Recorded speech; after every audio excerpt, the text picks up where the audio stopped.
एहसास है इसके पॉजिटिव जो असरात हैं वो कई दहाइयों तक। सऊदी अरेबिया भी तो हिंदुस्तान का दोस्त है, जितनी हमारी उनके आपस में इन्वेस्टमेंट्स हैं, कारोबार है, वहां महाभारत पढ़ाई जा रही है, अब स्कूलों में सारा कुछ हो रहा है। और वो सऊदी अरेबिया एक एवोल्यूशनरी फेज से जा रहा है जहां वो कट्टरवादी से आहिस्ता आहिस्ता मॉडर्निज्म को अपना रहे हैं। तो दोस्तों को इतनी गुंजाइश देनी चाहिए जी। राइट। अच्छा सर, ये जो बोल रहे थे, इन्होंने, पाकिस्तान ने ये जो इतना ह्यू एंड क्राई किया इस कश्मीर के सेशन पे, उसका फायदा कैसे हुआ? सीधे सीधे जितने जर्नलिस्ट G20 की मीटिंग कवर करने के लिए दिल्ली में नहीं थे, फॉरेन मिनिस्टर की मीटिंग, उससे ज्यादा जर्नलिस्ट इस समय कश्मीर में हैं। और वो सारे जर्नलिस्ट कश्मीर में जाके बता रहे हैं कि ये देखिए ट्रेन चल रही है, ये देखिए लाइट्स हैं, ये देखिए रोड्स हैं, ये ब्रिजेस बने हुए हैं। सारा इंफ्रास्ट्रक्चर कश्मीर का दिखा दिया गया पिछले 3 दिन में पूरी वर्ल्ड को। तो इसका फायदा तो इंडिया को ही हुआ कि यहाँ कितना डेवलपमेंट है और यहाँ कितनी आजादी से लोग घूम रहे हैं, सबको साफ दिख गया। पाकिस्तान की अपनी ही चाल पे कहीं मात नहीं खाई उसने। नहीं नहीं, देखिए पाकिस्तान ने क्या मात खानी है, वो चाल चलेगा तो मात खाएगा, वो चाल थोड़ी चलता है, वो तो ऐसे। तुम कह रहे हो ना भारत इंटरनेशनल कानून तोड़ रहा है, हां तोड़ रहा है, तो क्या करोगे तुम? क्या करोगे तुम फकीरों? ये तो बताओ तुम क्या करोगे, और तुम्हारा बाप चाइना क्या करेगा ये तो बताओ। तोड़ेंगे कानून, तोड़ दिया, और बताओ।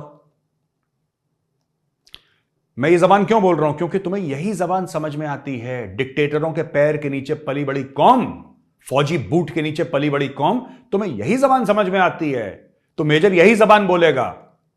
ठीक है, जो फौज बोलती है, कर दिया तो छाती पीट लो, बिलावल से बोलो छाती पीट ले अपनी जाके, कपड़े उतार के नाचे न्यूयॉर्क में यूनाइटेड नेशंस की बिल्डिंग के आगे, डांस करे वो ब्रेक डांस, कर दिया हमने तो। भाई आप ये कह रहे हैं कि भारत कैसे कर सकता है? भारत ने कर दिया और दुनिया ने मान लिया। फिर सऊदी अरेबिया के डेलीगेट्स भी आए हुए हैं, तुर्की की भी आए हुए हैं, इजिप्ट के भी आए हुए हैं। तो ओनली कंट्री जिसका कोई भी डेलीगेट नहीं आया वो है चाइना। दैट मीन्स 90% जो ग्लास है वो फुल है। एक कंट्री नहीं आया उसमें से, बाकी सब आए हैं। तो अब आप बताइए मुझे, अगर जिन्होंने इन्वेस्टमेंट किसने करनी है? बिजनेस कम्युनिटी ने। जिन्होंने इन्वेस्टमेंट करनी होती है, अपॉर्चुनिटीज सर्च करनी होती है कंट्री के अंदर जाकर, वो सारे डेलीगेट्स आए हैं, even from Saudi, Egypt and Turkey. So अगर एक कंट्री का कोई भी डेलीगेट नहीं आया उससे फर्क नहीं पड़ता। भाई उनकी किस्मत में नहीं था कश्मीरी कावा पीने का, तो क्या कर सकते हैं? एंड जो हमारी हॉस्पिटैलिटी है, G20 के सारे members, they are so happy from the hospitality which India ने दी है, और जो कश्मीरी लोगों ने उन्हें एम्ब्रेस किया ओपन हाथों से। And you can see that in their videos also. UAE के जो वीडियो की आप बात कर रहे हैं, it is so heart touching the way he has described it. और जो उन्होंने वीडियोस बनाई हैं, जो फोटोज भी उन्होंने पोस्ट करी हैं, they are so beautiful. It's a message to the world that Kashmir has moved on and we should move on also. Pakistani ऐसे जल भुन रहे थे जैसे बैगन का भरता बनता है ना। अरे परेशान हो गए वो लोग, कह रहे हैं इमेजेस झूठी हैं, ये है ही नहीं। एक ने तो बोल दिया कि ये खाली खाली सीटें हैं यहां पे। तो जो रिपब्लिक की जो वहां पे ब्यूरो चीफ थी श्रीनगर की, उसने बोला खाली इसलिए क्योंकि 10:30 बज रहे हैं रात के, लोग खाना खा के सोने चले गए, खाली तो होंगे ही। और पाकिस्तानी कह रहे हैं क्यों नहीं कहा, हमारी डिबेट के लिए भरना चाहिए था कि पाकिस्तानी देख पाए कि सब ठीक है। और पागल लोग हैं यार, इनको क्या। तो ऐसा क्या कह रहा है पाकिस्तान का? इसमें थ्योरी क्या है पाकिस्तान की थ्योरी सिंपल सी है। देखो भाई, सर्वप्रथम ये एक डिस्प्यूटेड इलाका है, ये पाकिस्तान कहता है डिस्प्यूटेड इलाका है, राइट। और यूनाइटेड नेशन के रेजोल्यूशन पेंडिंग है। भारत को यहां पे कोई ऐसा कदम नहीं उठाना चाहिए क्योंकि ये area quote and quote disputed है, ये पाकिस्तान का कहना है, राइट। यूनाइटेड नेशन रेजोल्यूशन कहीं ये नहीं कहता कि वहां पे आप G20 नहीं कर सकते, वो कहीं नहीं कहता, ऐसा कहीं नहीं लिखा है। होप नहीं थी, सऊदी अरेबिया से भी होप नहीं थी इतनी बड़ी, क्योंकि इस वक्त हम एक और मुसीबतों से गुजर रहे हैं। तो मेरा नहीं ख्याल था कि शायद ही कोई साथ देगा। वो कहेंगे यार तुम लोग अपने घर को सेट करो, फिर हम देख लेंगे, जाना है हमने नहीं जाना, और हम गए तो क्या हुआ, नहीं गए तो क्या हुआ। लेकिन ये नहीं हो सकता कि मैं कहता हूं कि ये मसला हो ही ना, होने चाहिए। मैं कहता हूं कि G7 के समिट भी श्रीनगर में, जम्मू में होने चाहिए और इधर मुजफ्फराबाद और उसमें लेकिन इसके लिए हम ये बात करते क्यों नहीं है? ये वंस फॉर ऑल हम खत्म क्यों नहीं करते ये प्रॉब्लम, कि ये करना ही ना पड़े। चाइना को भी आने की क्या जरूरत है? चाइना अलग एक दुनिया है, एक अलग लोग है हमसे, ना उनकी लैंग्वेज हमसे मिलती है, ना उनकी हमसे शक्लें मिलती है, कुछ भी नहीं मिलता।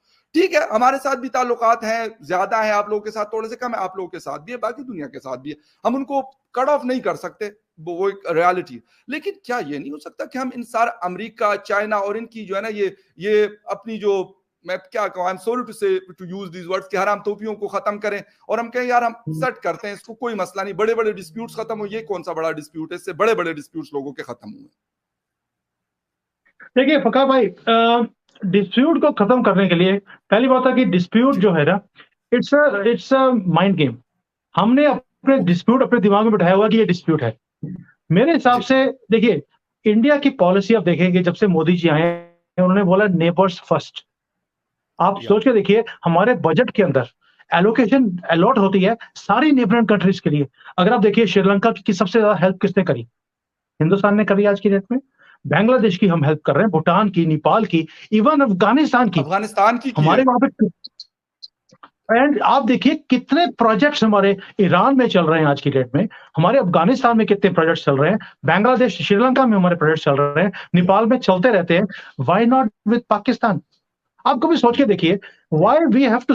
हेलो दोस्तों, स्वागत है आपका इंडिया पाकिस्तान न्यूज़ चैनल में। तो दोस्तों, जैसे कि आपने वीडियो में देखा, इस वीडियो में बताया गया है कि दोस्तों प्रधानमंत्री नरेंद्र मोदी G7 के शिखर सम्मेलन में भाग लेने के लिए रवाना हो चुके हैं। इस साल G7 समिट की अध्यक्षता जापान करेगा। यह जापान के हिरोशिमा शहर में आयोजित किया जा रहा है। हालांकि भारत G7 समूह का हिस्सा नहीं है, लेकिन इसके बावजूद भी भारत को इसमें शामिल होने के लिए आमंत्रित किया गया है। प्रधानमंत्री मोदी लगातार चौथी बार G7 में शामिल होंगे। लेकिन क्या आप जानते हैं आखिर यह संगठन क्या है और कैसे काम करता है? G7 कभी भी G6 तो कभी G8 भी हुआ करता था। वही वर्तमान में इसे G7 यानी ग्रुप ऑफ 7 कहा जाता है। G7 दुनिया की 7 सबसे बड़ी विकसित अर्थव्यवस्थाओं वाले देशों का समूह है।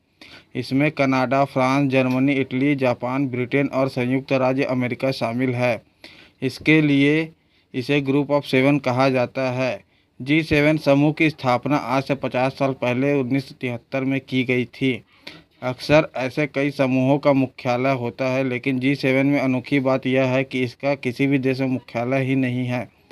यह ग्रुप मानवीय मूल्यों की रक्षा, लोकतंत्र की रक्षा, मानवीय अधिकारों की रक्षा, अंतर्राष्ट्रीय शांति का समर्थक, समृद्धि और सतत विकास के लिए सिद्धांत पर चलता है। इसके साथ ही यह खुद को कम्युनिटी ऑफ वैल्यूज का आदर करने वाला समूह मानता है। G7 समूह में शामिल देश बारी बारी से शिखर सम्मेलन की मेज़बानी करते हैं। जिस देश के पास इसकी मेज़बानी होती है उसे ही इस ग्रुप का अध्यक्ष कहा जाता है। वही इस साल जापान इसकी अध्यक्षता करेगा। 1990 में G7 देशों की दुनिया की GDP 50% की हिस्सेदारी थी। अब वह घटकर 31% तक रह गई है। नेटवर्थ में इसका योगदान 58% रह गया है। 7 देशों के समूह वाले G7 की स्थापना 1973 में की गई थी। तेल संकट से उबरने के लिए इसकी स्थापना की गई थी। दरअसल अमेरिका ने इजराइल को वित्तीय सहायता दी। इसके लिए अमेरिका को सबक सिखाने के लिए ओपेक देश सऊदी अरब के राजा फैसल के निर्देशों में तेल के उत्पादन में भारी कटौती की गई थी। पूरे विश्व में तेल का संकट गहरा गया था। दामों में बढ़ोतरी की गई। इसके कारण महंगाई बढ़ गई थी। ऑयल प्रोडक्शन कम करने का मकसद सिर्फ यही था कि जो देश फिलिस्तीन के खिलाफ इजराइल का समर्थन कर रहे हैं उन्हें इसका सबक सिखाना था। पश्चिमी देश अमेरिका और उसके अमीर साथी देशों को सबसे अधिक इसका खामियाजा भुगतना।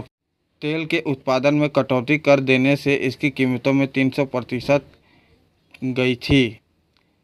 साल 1974 में हुई थी पहली बैठक। तो दोस्तों, अगर आपको ऐसी वीडियो देखना पसंद है तो हमारे चैनल को सब्सक्राइब करें तथा वीडियो को लाइक करना न भूलें। धन्यवाद। जय हिंद, जय भारत।